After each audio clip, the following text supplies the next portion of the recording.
Chapter 32. Treating of unexpected social encounters and the unspoken approbation of a confidant. The instant her foot touched solid ground, Carrie's stomach lurched. Not from seasickness, the Queen Elizabeth had moved smoothly and serenely down the harbour and up to her dock, but from the complete absence of motion. 5 days of gentle swaying had reprogrammed her inner ear, and now the terminal floor's aggressive stability felt wrong, like missing the last step on a staircase in the dark. A metallic clang echoed through the overseas passenger terminal as a security barrier dropped somewhere behind them.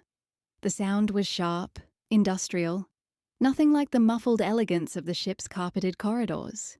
Then came more: the digital chirp of a reversing baggage cart, the staccato tap of heels on concrete, a child's squeal ricocheting off the soaring modern ceiling. Each noise felt like a small assault after the Queen Elizabeth's cushioned refinement.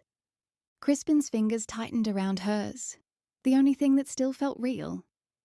"Well," he said softly, gazing up at the terminal's gleaming architecture. "here we are." Simple words, but they landed like a judgment. They weren't passengers anymore, weren't lovers cocooned in their floating world.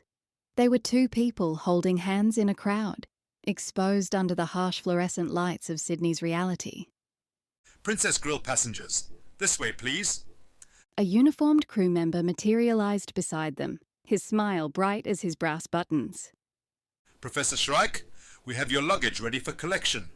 Crispin blinked, clearly having forgotten his premium status came with perks beyond champagne and superior canapes.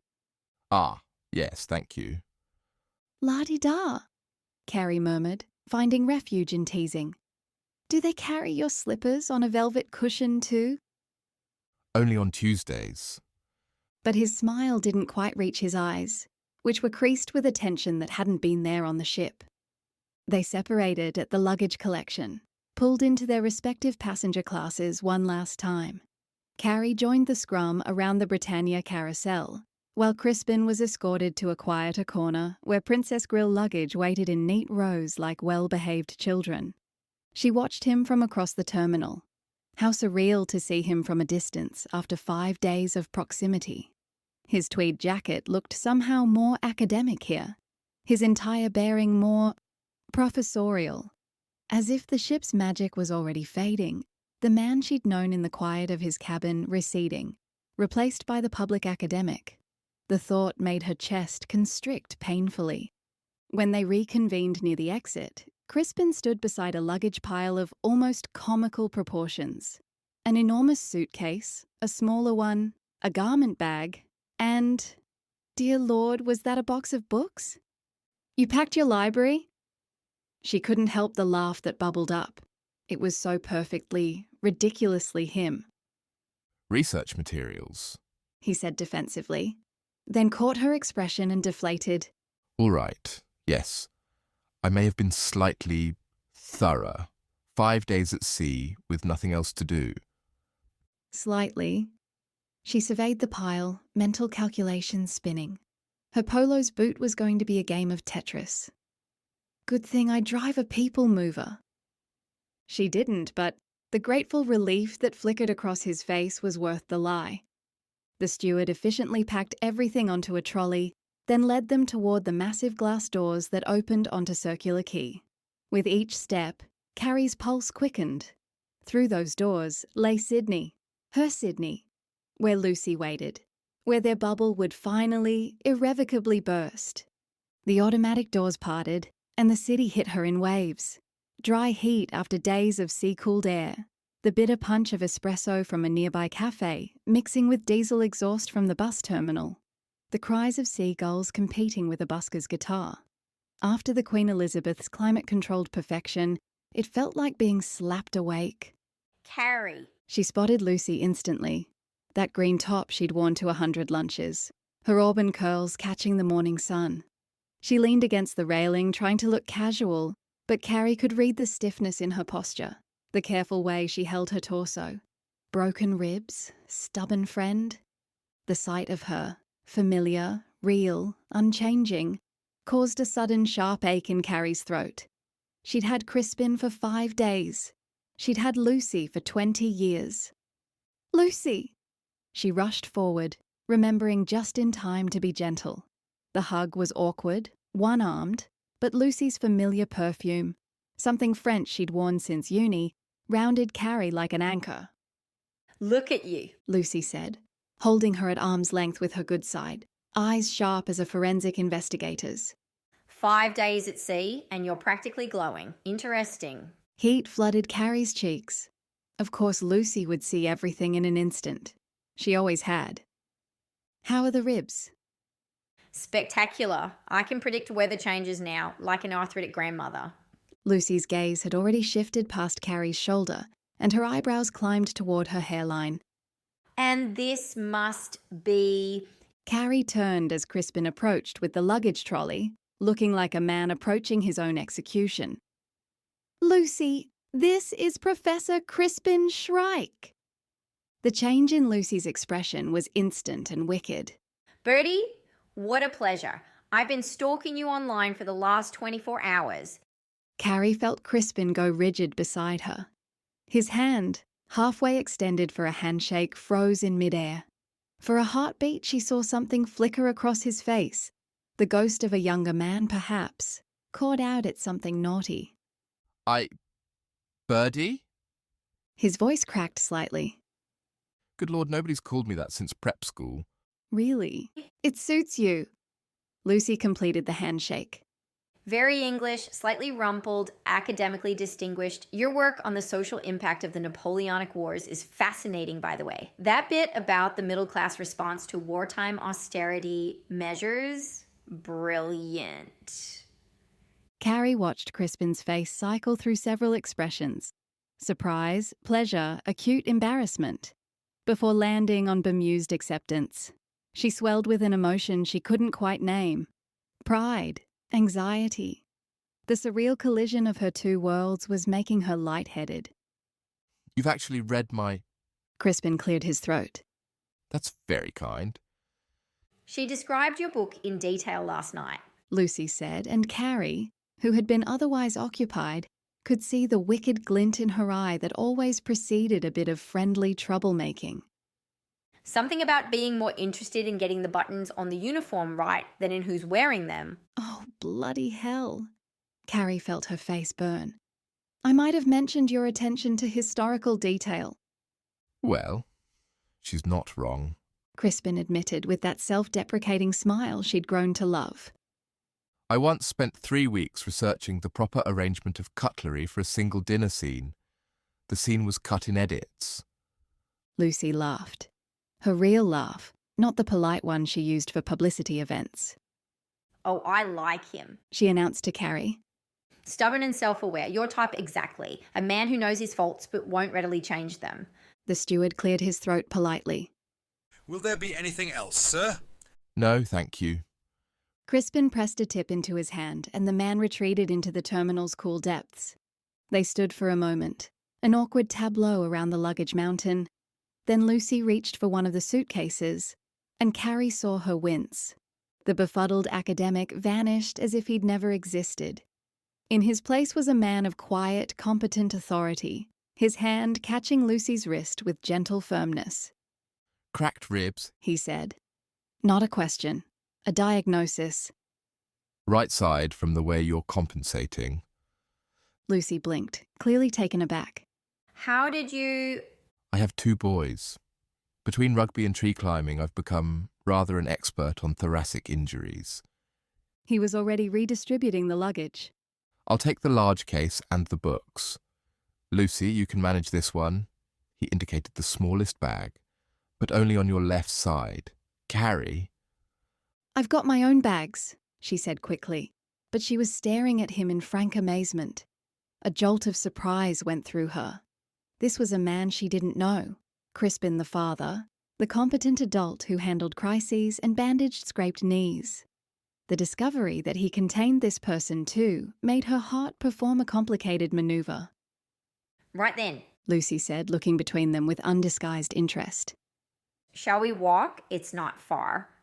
So, she continued, falling into step beside Crispin with a deliberate casualness. Tell me about your latest book. Carrie mentioned you were struggling with its emotional core.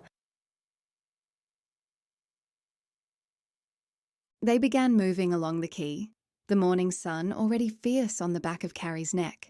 The harbour sparkled like hammered silver, ferries churning white wakes as they crisscrossed between the city and Manly. It was achingly beautiful and achingly normal, as if the last 5 days hadn't happened at all. Oh! Carrie caught sight of familiar figures near the taxi rank. Just a moment. Thea stood with Gideon and Elspeth, their luggage sorted by size. They brightened when they saw her approach. We wondered if we'd see you. Elspeth said warmly, reaching out to squeeze Carrie's hand. It was lovely dining with you. Livened up our evenings considerably. Gideon added with his dry smile. But it was Thea who held Carrie's gaze, those quiet eyes that had observed so much over 5 days of shared meals. She glanced past Carrie to where Crispin and Lucy waited, then back to Carrie's face. You look different. Thea said softly, so the others couldn't hear. Like someone who stopped watching stories and started living in one. The words landed like a physical touch. Carrie opened her mouth, closed it, found herself without words for perhaps the first time in her life. How did this quiet woman see so much? Thea smiled, a small, knowing expression, her voice dropping even lower. When it begins to ache, and it will, don't think of this as something you have lost. Think of it as a story you have earned, one that is now yours, and only yours to keep. A taxi pulled up, and suddenly they were all movement and farewells, exchanges of cards and promises to stay in touch that might or might not be kept. Carrie walked back to Lucy and Crispin, the solid ground beneath her feet suddenly feeling less certain, as if Thea's words had shifted something fundamental. They'd barely resumed walking when a voice called out behind them, "Carrie, wait!" Maeve Penhaligon was threading through the crowd with the determined stride of someone used to airport terminals and deadline pressures. She reached them slightly breathless, her face bright with recognition. "I thought I'd missed you." Her gaze found Lucy and sharpened with professional interest. "You must be the friend, the mystery writer, Lucy White?" Lucy looked like someone had handed her an unexpected gift. That's me. I'm a huge fan of your historical fiction. "And I loved Dead on Time. Maeve responded immediately. The way you balance the historical murder with the contemporary investigation. Masterful pacing." Carrie watched her best friend's face transform with the particular glow that came from peer recognition. These two would definitely be having coffee, probably multiple coffees, becoming the kind of professional friends who texted each other about research disasters at midnight. "The 20 Sydney gangsters are driving me mad. Maeve was saying. The documentation is absolute rubbish."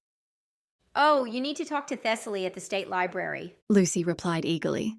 She's got a whole collection of police photographs that aren't in the public catalogue. Grisly stuff, but brilliant for atmosphere. They exchanged cards with the efficiency of women who'd done this dance at 100 festivals. But then Maeve turned to Carrie, and her expression shifted to something more serious, more direct. "I saw you the other morning, She said quietly. on deck 12, waiting for the sunrise. The way you framed that couple against the railing, catching them in silhouette precisely as the light broke the horizon." Carrie felt exposed, caught out. I was just... "You were working. Maeve interrupted. Don't diminish it." And later, in the grand lobby, the way you captured the chandelier's reflection in that child's eyes. Pure storytelling. You have an eye, Carrie. Those photos are narratives waiting to unfold. I don't write, Carrie said automatically. A photo book, then? Or something else entirely? Maeve's gaze held hers, and in it Carrie saw a surprising urgency, a demand to be heard. The best stories are already inside us, waiting to be recognized. Sometimes all it takes is the courage to start. Don't let me down, dear. The words hung in the morning air like a challenge, A gift. A key to a door Carrie hadn't known existed. She felt Crispin shift beside her, felt rather than saw his attention sharpen. Maeve smiled, squeezed Carrie's arm, and with quick farewells, disappeared into the crowd heading for the taxi line. The three of them stood in a bubble of silence amid the Keys' morning chaos. Carrie couldn't look at either Lucy or Crispin, couldn't process what had happened, what had been offered. She's right, you know. Crispin said quietly. Carrie finally met his eyes. He was looking at her with an expression she'd never seen before. His gaze wasn't soft with affection or hot with desire. It was sharp, assessing, a look of profound respect, a look between equals. She's absolutely right. He repeated, and the certainty in his voice made her eyes burn. Lucy observed the curious glances from passing tourists and cleared her throat. Right then, cafe, because if we stand here much longer, I'm going to start charging circular key rent for the theatrical performance. Nothing draws a crowd quite like the promise of an emotional scene. They resumed walking, but everything felt different now. Maeve's words had changed the molecular structure of the morning. Lucy and Crispin fell into step beside each other, and within moments were deep in discussion about the challenge of historical accuracy versus narrative drive. The problem is readers want both. Lucy was saying. They want perfect period detail, but also contemporary emotional accessibility. Exactly. Crispin's voice had taken on the passionate tone she recognised from his workshops. You can't have characters displaying modern sensibilities, but you also can't make them so historically accurate they're unsympathetic to modern readers. God, the letters I get when I get a detail wrong. Lucy groaned. One reader sent me 3 pages about an anachronistic teacup with photographs. Carrie walked slightly ahead, letting their voices wash over her. Her best friend and her lover, finding common ground in the intersection of history and story. The sound of their easy laughter, Lucy's quick wit bouncing off Crispin's deadpan responses, created a pressure so fierce she had to concentrate on breathing. This was what it could have been like, if their lives were different, if duty didn't call them both back to their respective cages. If. She listened to them behind her. Lucy describing a research disaster involving the Public Records Office and a spilled latte. Crispin countering with a tale of getting locked in a Cambridge archive overnight, and felt her heart crack along familiar fault lines. The joy of seeing 2 people she loved recognizing each other's worth. The pain of knowing this perfect constellation would exist for perhaps an hour before spinning apart forever. The fierce, terrible gratitude for even this much. Behind her, Lucy laughed at something Crispin said about Victorian dining etiquette, and the sound was bright as crystal in the morning sun.